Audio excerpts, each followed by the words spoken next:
आप सभी को आज से आरंभ होने वाली आषाढ़ मास की गुप्त नवरात्रि की बहुत सारी शुभकामनाएं। वर्ष में 4 बार नवरात्रि का पर्व मनाया जाता है और उसमें से 2 नवरात्रि गुप्त नवरात्रि होती हैं। इसे इसलिए गुप्त कहा जाता है क्योंकि ये समय आध्यात्मिक साधना करने का समय होता है। गुप्त नवरात्रि के 9 दिनों के समय में देवी शक्ति की उपासना की जाती है।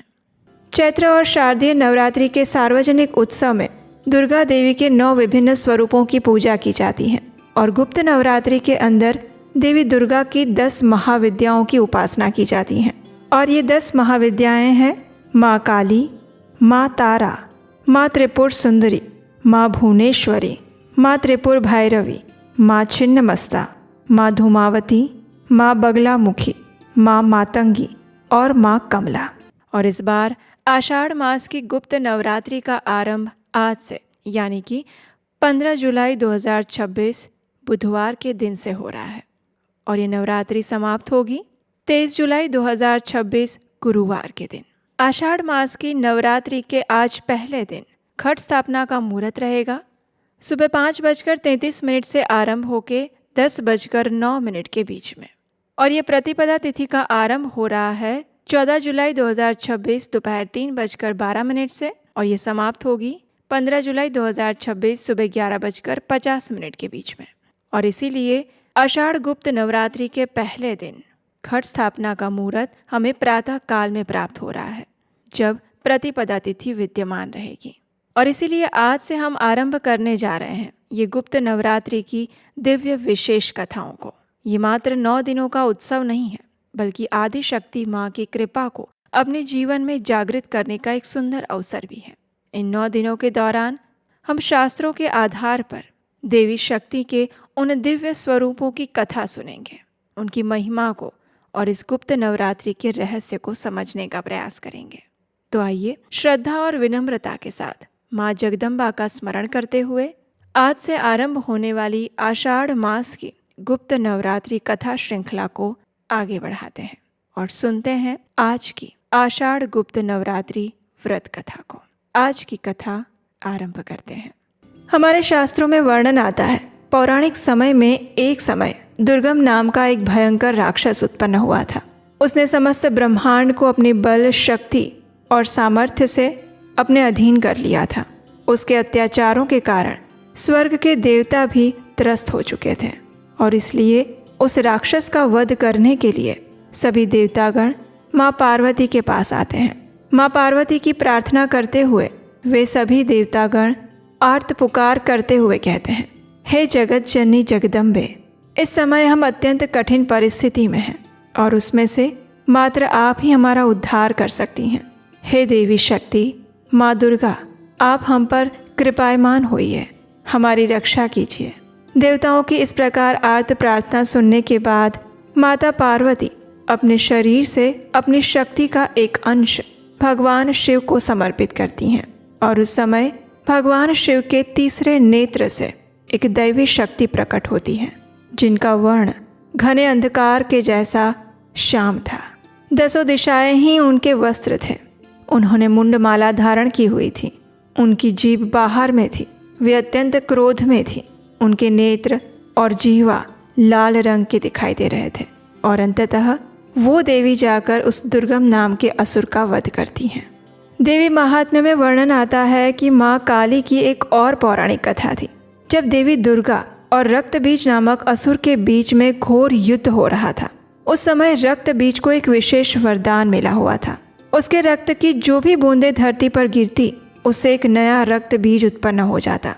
युद्ध में जैसे जैसे वो रक्त बीज घायल होता गया वैसे वैसे हजारों रक्त बीज उत्पन्न होते गए और ये देखकर देवी दुर्गा चिंतित हो गई और तब देवी दुर्गा के शरीर से माँ महाकाली का प्राकट्य हुआ।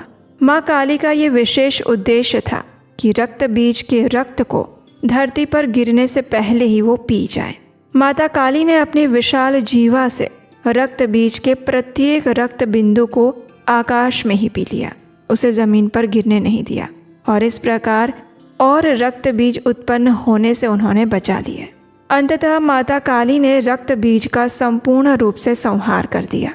माँ काली का दिव्य शरीर उनकी भयंकर उग्रता को दर्शाता है। वे अपने एक चरण से भगवान शिव के वक्षस्थल पर खड़ी हैं। उनका वर्ण रात्रि के समान श्याम है, केश बिखरे हुए हैं और जीवा बाहर निकली हुई है, जो उनके आश्चर्य का प्रतीक है कि उन्होंने गलती से अपने पति पर चरण रख दिया। वे मुंडमाला और कटे हुए हाथों की करधनी धारण करती हैं। उनके 4 हाथों में रक्त रंजित खड्ग, असुर का कटा हुआ सिर, रक्त से भरा हुआ कपाल और वरद मुद्रा है। ब्रह्मनील तंत्र के अनुसार माँ काली के 2 स्वरूप विद्यमान हैं। एक है श्याम वर्ण की काली, जो कि दक्षिणा कहा जाता है, और दूसरी है रक्त वर्ण की महाकाली, जिन्हें सुंदरी कहा जाता है। ऐसी मान्यता है कि माँ काली की साधना करने से शत्रुओं पर विजय प्राप्त होती है, रोगों का नाश होता है, दुष्ट आत्माओं और अशुभ ग्रहों से रक्षा होती है, अकाल मृत्यु के भय से मुक्ति प्राप्त होती है और काव्य सिद्धि प्राप्त होती है। माँ काली पूर्व दिशा यानी सामने की दिशा की अधिष्ठात्री देवी है। माँ महाकाली की जयंती श्रावण मास की कृष्ण अष्टमी के दिन भी मनाई जाती है। देवी महात्म्य और देवी भागवत पुराण में माँ महाकाली की विस्तृत महिमा का वर्णन किया गया है। तो ये थी प्रथम महाविद्या माँ महाकाली की पौराणिक कथा। अगर मैं आपसे कहूँ कि आप अपने बच्चे को सबसे पहला गिफ्ट क्या देना चाहेंगे? एक्सपेंसिव टॉयज़, अच्छा एजुकेशन, या फिर एक पीसफुल बिगिनिंग? क्योंकि ये सारी चीज़ें हम पैसों से खरीद सकते हैं, लेकिन उसका भविष्य पैसों से नहीं खरीदा जा सकता, और उसके भविष्य की शुरुआत होती है उसके गर्भ में आने से। यस, बेबी की जर्नी उसके बर्थ से नहीं, उसके गर्भ में आने से पहले शुरू होती है, और उसी को कहते हैं गर्भ विज्ञान, जो कि हमारे वैदिक कल्चर का एक अनमोल मोती है। तो इसलिए अगर आप गर्भवती महिला हैं या फिर आने वाले समय में प्रेगनेंसी प्लान करने वाले हैं, तो आपके लिए मैं एक स्पेशल वेबिनार लेकर आ रही हूँ, गर्भ विज्ञान वेबिनार, जिसमें मैं आपके साथ शेयर करूँगी गर्भ विज्ञान के वो रहस्य जो आपको जानने ज़रूरी हैं। नीचे डिस्क्रिप्शन बॉक्स में उसका लिंक दिया गया है, अभी जाकर रजिस्टर करें, and I will see you there in live workshop. लेकिन हाँ, आइएगा तभी जब आप इसके लिए सीरियस हो। सी यू देयर। आइए अब हम माँ शैलपुत्री की कथा का श्रवण करते हैं, क्योंकि आप में से कई भक्त आज के दिन माँ शैलपुत्री की भी पूजा आराधना कर रहे होंगे। तो आइए अब माँ शैलपुत्री की इस पौराणिक कथा का श्रवण करते हैं। नवरात्रि के पहले दिन देवी दुर्गा के माँ शैलपुत्री स्वरूप की पूजा आराधना की जाती है। नवरात्रि के प्रथम दिवस पर जब सृष्टि शक्ति का आवाहन करती है, तब माता शैलपुत्री की महिमा संपूर्ण गगन में गूंज उठती है। आकाश सिंदूरी हो जाता है, जैसे स्वयं प्रकृति देवी का स्वागत कर रहा हो। शांत, सौम्य और दिव्यता से परिपूर्ण माता शैलपुत्री का स्वरूप साक्षात आराधना का प्रतिबिंब है।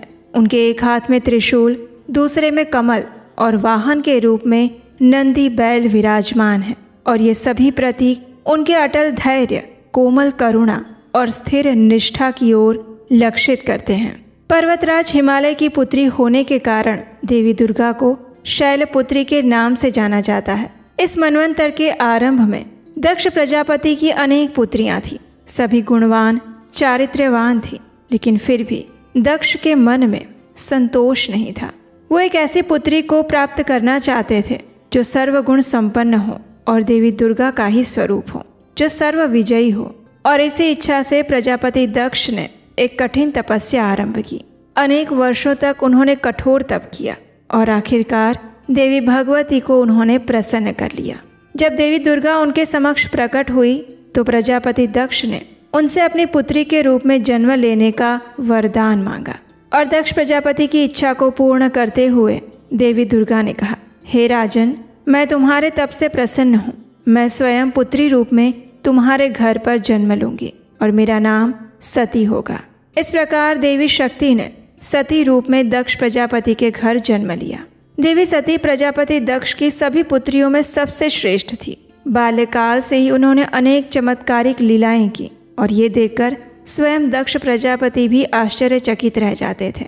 जब सती विवाह योग्य हुई तो दक्ष प्रजापति ने ब्रह्मा जी से उनकी सलाह मांगी, और ब्रह्मा जी ने कहा, देवी सती आदि शक्ति का अवतार है, और आदि शक्ति और शिव आदि पुरुष हैं। इसलिए सती के विवाह के लिए शिव ही उपयुक्त वर है। हालांकि दक्ष प्रजापति की इच्छा नहीं थी, लेकिन फिर भी उन्होंने ब्रह्मा जी की बात मानकर देवी सती का विवाह भगवान शिव के साथ करवा दिया। अब एक बार ब्रह्मा जी ने धर्म के निरूपण हेतु एक विशाल सभा का आयोजन किया था। उसमें सभी देवतागण विराजमान थे और भगवान शिव भी पधारे हुए थे। उतने में दक्ष प्रजापति का आगमन हुआ। सभी देवता वहां से उठकर खड़े हो गए, दक्ष प्रजापति को सम्मान दिया। लेकिन भगवान शिव तो परम वैष्णव है। वे अपनी ही धुन में, अपनी ही भक्ति में लीन थे और इसलिए ना उन्हें मान सम्मान से फर्क पड़ता है और ना ही उनका वास्तव में ध्यान प्रजापति दक्ष की ओर गया, और इसलिए वे प्रजापति दक्ष के सम्मान में खड़े नहीं हुए। और ये देखकर दक्ष प्रजापति को क्रोध आ गया। उन्होंने सोचा, ब्रह्मा जी तो मेरे पिता हैं, इसलिए वे उठकर मेरा स्वागत ना करें तो ठीक है, लेकिन शिव तो मेरे दामाद हैं, उन्हें तो मेरे सम्मान में खड़ा होना चाहिए था। इस प्रकार दक्ष ने इसे अपना अपमान समझा और उनके हृदय में शिव के प्रति द्वेष की आग और ज़्यादा जलने लगी। समय बीतता गया।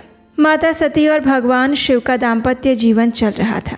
एक दिन भगवान शिव को तपस्या में लीन देखकर माता सती ने उनसे पूछा, हे स्वामी, आप प्रतिदिन राम नाम का जप करते हैं, आखिर कौन है ये राम? तब भगवान शिव ने उत्तर दिया, हे देवी, राम आदि पुरुष हैं, स्वयंभू हैं, मेरे परम आराध्य देव हैं। वे सगुण भी है और निर्गुण भी। अब ये सुनकर देवी सती के मन में संदेह उत्पन्न हुआ। उन्होंने सोचा कि अयोध्या के राजा दशरथ के पुत्र श्री राम आदि पुरुष कैसे हो सकते हैं? वे तो इसी क्षण अपनी पत्नी सीता के वियोग में दंडकारण्य वन में घूमते हुए रुदन कर रहे हैं, क्रंदन कर रहे हैं। ऐसे सामान्य मनुष्य की भांति लीला करने वाला मनुष्य परम भगवान कैसे हो सकता है? ये सोचकर देवी सती ने उनकी परीक्षा लेने का निर्णय लिया और वे पहुंच गई दंडकारण्य में भगवान श्री राम के समक्ष, लेकिन अपने स्वरूप में नहीं, देवी सीता के स्वरूप में। माता सीता का स्वरूप धारण करके वे जैसे ही भगवान श्री रामचंद्र के सामने पहुंची, उसी क्षण भगवान श्री राम ने उन्हें पहचान लिया। उन्हें हाथ जोड़कर प्रणाम करके उनसे कहा, हे माता सती, आप यहाँ इस घोर वन में अकेली विचरण क्यों कर रही हैं? भगवान शिव कहाँ हैं?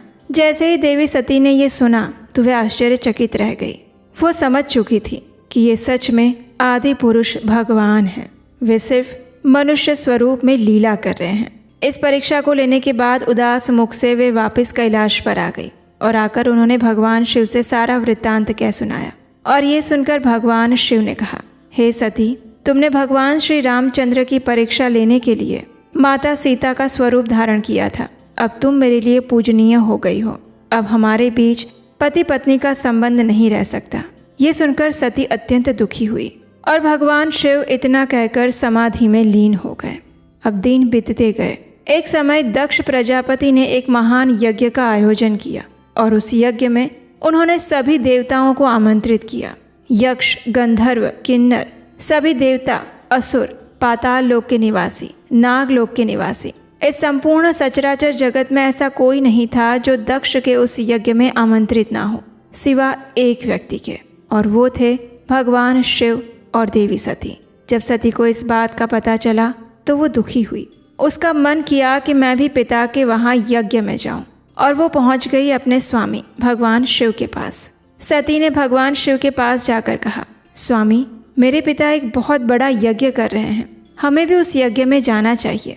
ये सुनकर शिवजी ने कहा, देवी, आपके पिता ने हमें आमंत्रित नहीं किया है और जहाँ पर आमंत्रण ना मिले उस स्थान पर नहीं जाना चाहिए। लेकिन देवी सती को अपने पिता के घर जाने की उत्सुकता थी। उन्होंने शिवजी को मनाने का बहुत प्रयास किया और अत्यंत आग्रहपूर्वक उनसे कहा कि वो अवश्य ही जाना चाहती हैं। जब भगवान शिव के मना करने पर और समझाने पर भी देवी सती नहीं मानी तो भगवान शिव ने उन्हें अपनी आज्ञा दी और नंदी तथा अन्य गणों के साथ उन्हें दक्ष प्रजापति के घर पर जाने के लिए भेज दिया। देवी सती जैसे ही उस दक्ष प्रजापति के यज्ञ में पहुंची तो किसी ने उनका स्वागत नहीं किया और ना ही वहां पर उनके लिए कोई स्थान बनाया गया था। वहां सभी देवताओं के लिए हिस्से रखे गए थे, लेकिन भगवान शिव का कोई भाग नहीं था। तब सती ने पिताजी से पूछा, हे पिताश्री, इस श्रेष्ठ यज्ञ में सबके भाग दिखाई दे रहे हैं, लेकिन कैलाशपति भगवान शिव का भाग क्यों नहीं है? ये सुनकर दक्ष प्रजापति ने कहा, पुत्री, मैं तुम्हारे पति को देवता नहीं समझता। वो तो भूतों का स्वामी है, निर्वस्त्र रहता है, अस्थियों की माला पहनता है। वो देवताओं की पंक्ति में बैठने योग्य कहाँ है? वो तो निशाचर है। स्मशान में घूमता है, भभूत लगाता है। इस प्रकार कहते हुए दक्ष प्रजापति ने भगवान शिव की निंदा करना आरंभ कर दिया और भगवान शिव के लिए ऐसे अपमान पूर्वक वचन सुनकर सती को अत्यंत क्रोध आ गया।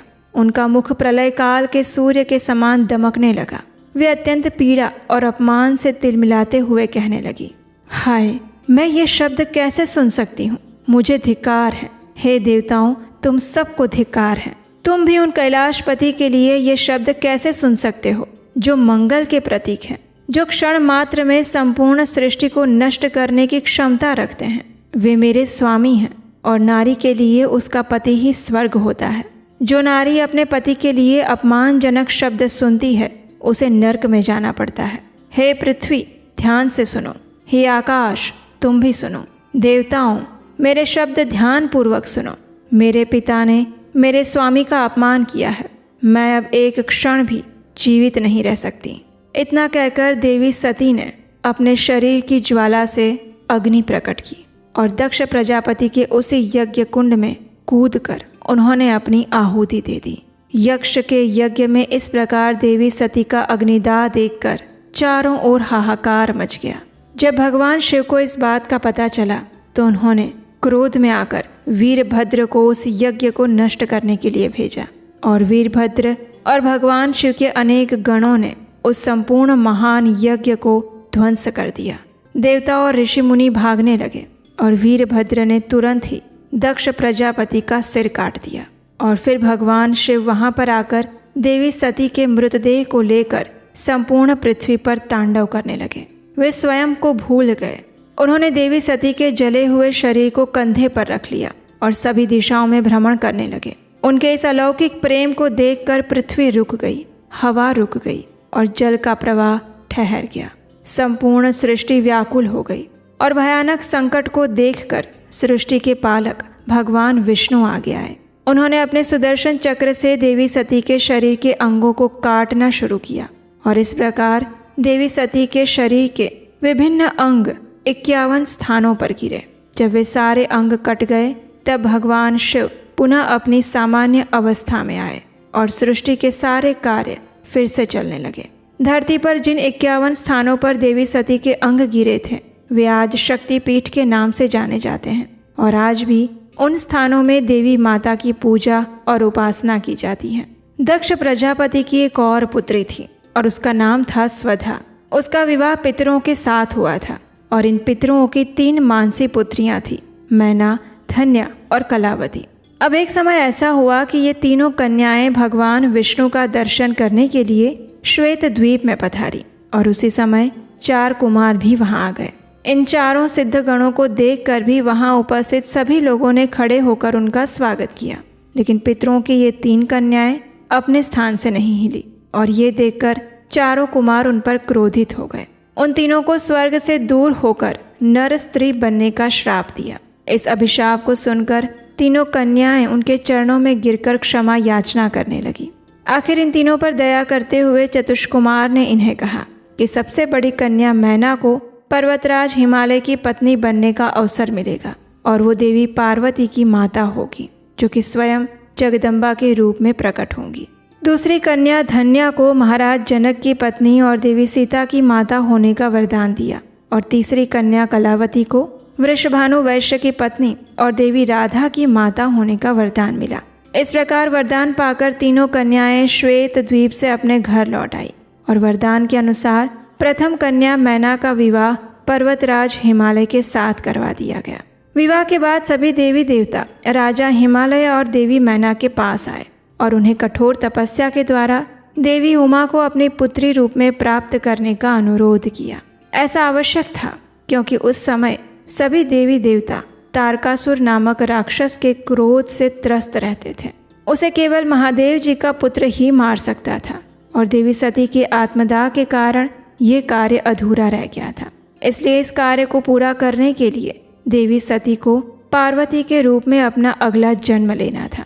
देवताओं की आज्ञा को शिरोधार्य करके राजा हिमालय और उनकी पत्नी मैना तपस्या में लीन हो गए। देवी मैना सदैव ब्राह्मणों को दान देती, बड़े ही भक्ति भाव से देवी उमा की उपासना करती पवित्र गंगा नदी के किनारे देवी उमा की मिट्टी की मूर्ति बनाकर अनेक प्रकार के भोग अर्पण करती।